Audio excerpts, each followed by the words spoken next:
Conference کا آغاز ان لوگوں کے ساتھ تعزیت کے ساتھ شروع کریں گے جن کے پیارے اس دنیا سے کووڈ کی وجہ سے رخصت ہو گئے، اور اس تعداد میں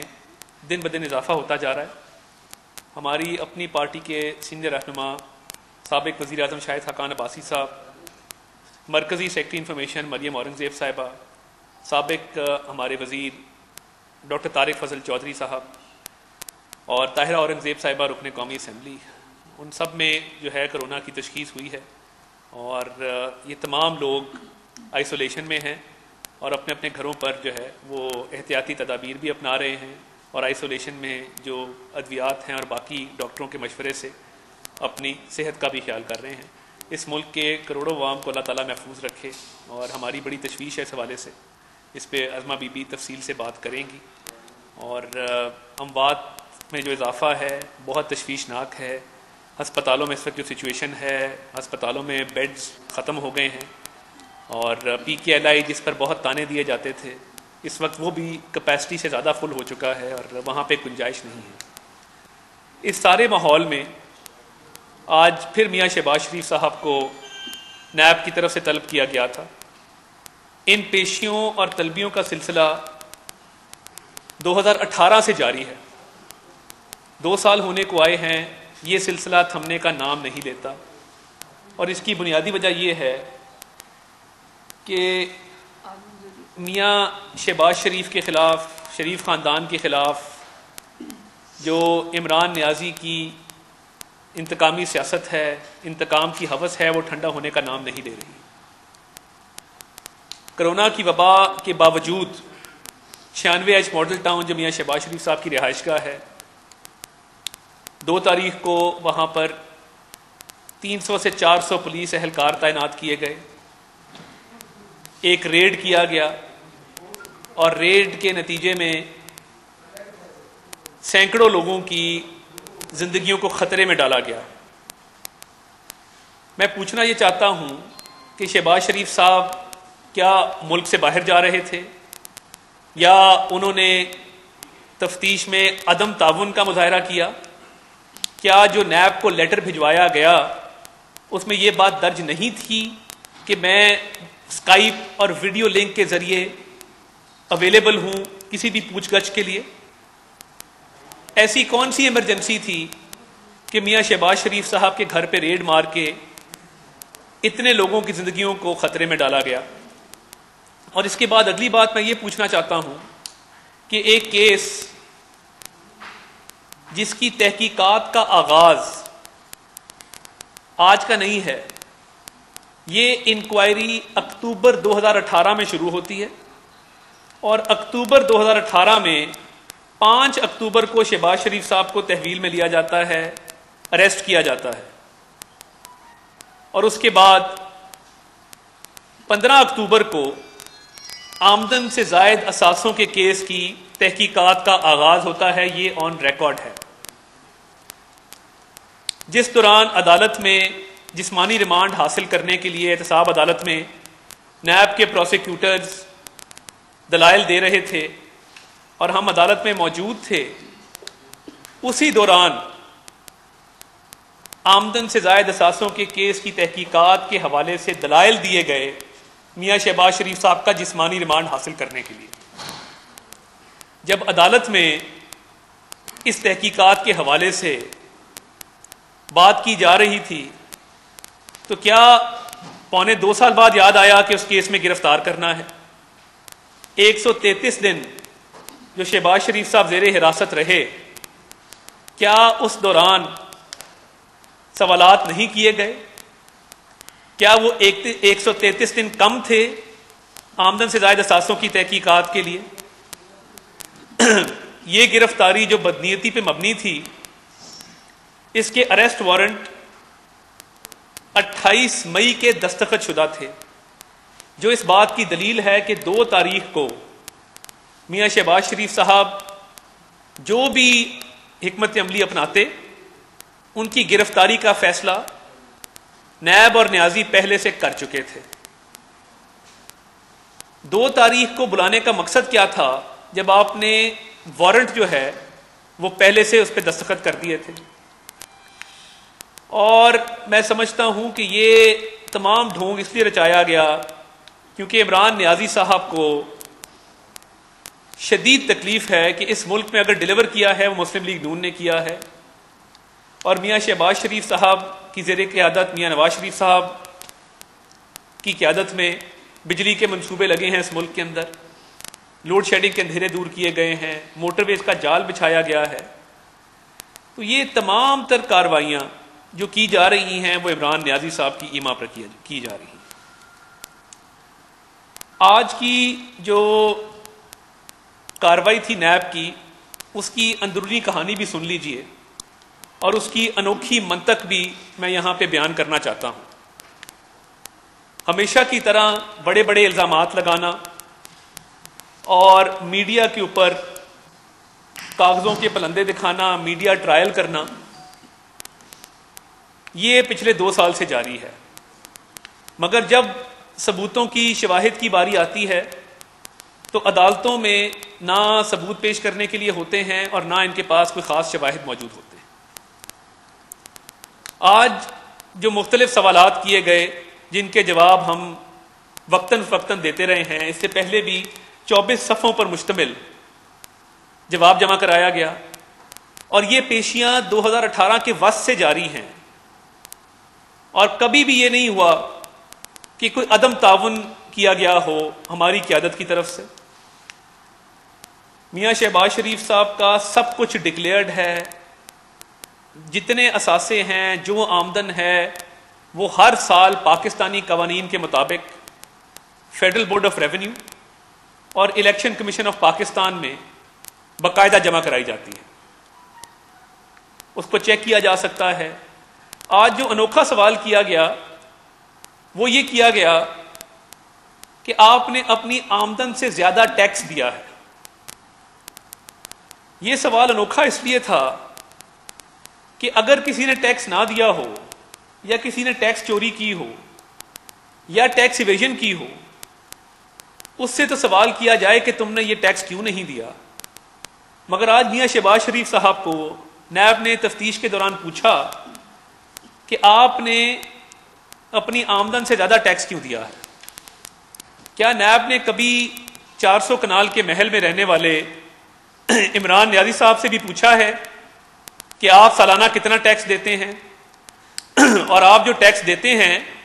کیا وہ آپ کی آمدن اور آپ کے ذرائع ان سے مطابقت رکھتا ہے؟ آپ کا لاہور کا زمان پارک کا گھر، جس پر آپ نے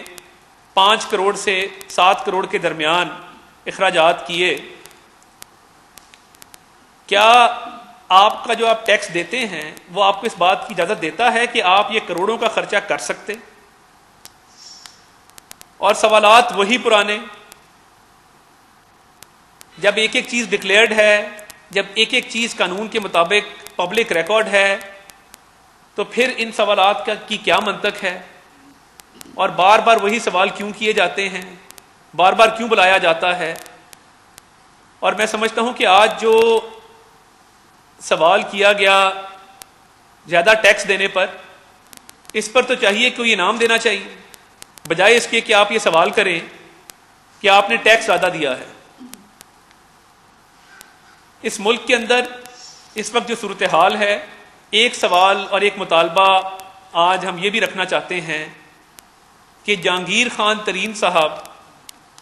شوگر کمیشن رپورٹ کے اندر، جن کا نام سر فہرست ہے، 56 کروڑ کی سبسڈی لی، چینی ایکسپورٹ کروانے کی اجازت کروائی، ڈالر کی قیمت زیادہ ہونے کی وجہ سے ایکسپورٹ جو چینی کی اس پہ منافع کمایا، سبسڈی کی وجہ سے بھی منافع کمایا، ڈالر کا ریٹ زیادہ ہونے کی وجہ سے بھی منافع کمایا، اور ایکسپورٹ کے بعد جو لوکل مارکیٹ میں قلت پیدا ہوئی، اس قلت کے نتیجے میں جو قیمتوں میں اضافہ ہوا لوکلی، اس سے بھی منافع کمایا، جس کا تخمینہ 100 سے 150 ارب کے درمیان ہے جو انہوں نے منافع کمایا۔ ہم مطالبہ یہ رکھنا چاہتے ہیں کہ جہانگیر خان ترین صاحب جب ایک چارٹرڈ اور ایک پرائیویٹ جہاز پر پاکستان سے لندن روانہ ہوئے تو جس VVIP لاؤنج سے ان کو رخصت کیا گیا، FIA اور سول ایویشن اتھارٹی کی طرف سے جو سلامی پیش کی گئی اور VVIP سی آف کیا گیا ان کو، اس کی فوٹیج منظر عام پر لائی جائے. اس کی فوٹیج اس لیے منظر عام پر لائی جائے کہ کس طریقے سے 100 ارب کا ڈاکہ مارنے والے شخص کو شاہانہ پروٹوکول دے کے تو بیرون ملک جانے کی اجازت دی گئی، اور رات کے اندھیرے میں ان کو رخصت کرنے کا مقصد کیا تھا؟ کیا وزیر اعظم پاکستان عمران احمد نیازی صاحب اتنے بے خبر ہیں کہ ان کو جہانگیر خان ترین صاحب کے باہر جانے کا بالکل علم نہیں ہوا؟ وہ فوٹیج منظر عام پر لائی جائے، وہ چینلز پہ چلائی جائے، اور وہ لوگوں کو دکھایا جائے کہ ایک ڈاکو جب فرار ہوتا ہے تو اس کو کس طرح کا پروٹوکول دیا جاتا ہے. اپوزیشن کے رہنما پہ چھوٹے سے چھوٹا کیس جو انہوں نے سیاسی بنیادوں پر بنایا ہے، چھوٹے سے چھوٹا کیس جو ہے اس کی تحقیقات کا آغاز ہو تو منسٹری آف انٹیریئر، وزارت داخلہ ECL رولز کے مطابق ان کا نام یا رولز کی وائلیشن میں ان کا نام ECL میں ڈالتی ہے. میاں نواز شریف صاحب کا، مریم نواز صاحبہ کا، شہباز شریف صاحب کا، حمزہ شہباز صاحب کا، ان چاروں کا نام ECL میں ڈالا گیا، اور میاں نواز شریف صاحب کا نام اور مریم بی بی کا نام تب ECL میں ڈالا گیا جب یہ دونوں اڈیالہ جیل میں قید تھے. حمزہ شہباز شریف صاحب کی 9 مولود بچی کا اوپن ہارٹ آپریشن تھا لندن میں، اس دوران ان کا نام ECL میں تھا. اور ادھر 100 ارب کے ڈاکہ ڈالنے والے شخص کو نہ وزارت داخلہ نے اس کا نام ECL میں ڈالا، نہ FIA کی طرف سے کوئی کاروائی دیکھنے میں آئی، اور نہ کسی نے پوچھا کہ آپ کہاں جا رہے ہیں اور کیوں جا رہے ہیں. اور ان موصوف کو بھی اتنی توفیق نہیں ہوئی کہ جانے سے پہلے کوئی ویڈیو بیان جاری کرتے یا ایک بیان ویسے ہی دے دیتے کہ میں علاج کے غرض سے بیرون ملک جا رہا ہوں. جب چور چور ڈاکو ڈاکو کے نعرے لگے، جب شور ڈالا گیا، تو لندن سے ایک وضاحتی بیان جاری کیا گیا کہ میں علاج کے غرض سے یہاں آیا ہوں. اس عمل کے خلاف منسٹری آف انٹیریئر کے ان حکام اور FIA کے ان حکام جنہوں نے اس کا نوٹس نہ لیا، جن کے علم میں تھا کہ رات کے اندھیرے میں جہانگیر خان ترین صاحب ملک سے رخصت ہو رہے ہیں، ان کے خلاف کارروائی عمل میں لائی جائے. پہلا مطالبہ کہ وہ ویڈیو فوٹیج کو پبلک کیا جائے، اور دوسرا ان کے خلاف کارروائی عمل میں لائی جائے جن لوگوں کو اس بات کا علم تھا اور جن کی یہ ذمہ داری تھی وزارت داخلہ کی کہ اس کا نوٹس لیتے. شہباز شریف صاحب نے اپنے دور حکومت میں چینی پر 1 روپے کی سبسڈی نہیں دی، حالانکہ سندھ ہائی کورٹ کا ایک آرڈر موجود تھا جس میں گنے کی قیمت 160 روپے اور 12 روپے سبسڈی طے کی گئی تھی، اور گنے کی قیمت مجموعی طور پہ 172 روپے اس کا تعین کیا گیا تھا. پنجاب میں کاشتکاروں کے تحفظ کے لیے شہباز شریف صاحب نے اس قیمت کو 180 پر برقرار رکھا، اور سبسڈی کا سوال ہی پیدا نہیں ہوتا. متعدد بار اپیلیں کی گئیں پنجاب شوگر مل ایسوسی ایشن کی طرف سے کہ سبسڈی دی جائے. سبسڈی تو بہت دور کی بات ہے، گنے کی قیمت میں بھی کمی جو تھی وہ بھی نہیں کی گئی. بزدار صاحب جب پیش ہوتے ہیں اربوں روپے کی سبسڈی دے کر، تو شوگر کمیشن میں کہتے ہیں کہ مجھے یاد نہیں ہے کہ میں نے کوئی سبسڈی دی تھی یا نہیں دی تھی، کس میٹنگ میں یہ بات ہوئی تھی مجھے یاد نہیں پڑتا. اور آفرین ہے اس وزیر اعظم پر جو اس بات کے باوجود کہ بتایا گیا شوگر ایڈوائزری بورڈ کی طرف سے، فیڈرل سیکرٹری زراعت کی طرف سے، کہ اس سال چینی کی پیداوار 5.2 ملین ٹن ہے اور اس سال قلت کا خدشہ ہے، اضافی چینی موجود نہیں ہوگی نہ ایکسپورٹ کے لیے نہ استعمال کے لیے. اس کے باوجود چینی کی ایکسپورٹ کی اپروول دینا یہ ایک مجرمانہ فعل ہے، اور اس کے ذمہ دار عمران نیازی اور عثمان خان بزدار ہیں. شوگر کمیشن رپورٹ ضرور آپ 1985 سے موازنہ کریں، ہم سب حاضر ہیں احتساب کے لیے، مگر جس سال قلت تھی اور مزید قلت پیدا کی گئی اور جن لوگوں نے منافع کمایا ان کو شاہانہ پروٹوکول دے کر رخصت کرنا اور پھر عمران نیازی صاحب کا نام تک اس میں نہ لینا اور بزدار صاحب کے حوالے سے کوئی سزا، کوئی پینلٹی، کوئی ایکشن ریکمینڈ نہ کرنا، تو یہ میں سمجھتا ہوں کہ یہ شوگر کمیشن رپورٹ جو ہے یہ حقائق پر مبنی نہیں ہے اور اس میں کسی قسم کا ایکشن یا کسی قسم کی کوئی سزا اس کی تجویز موجود نہیں ہے۔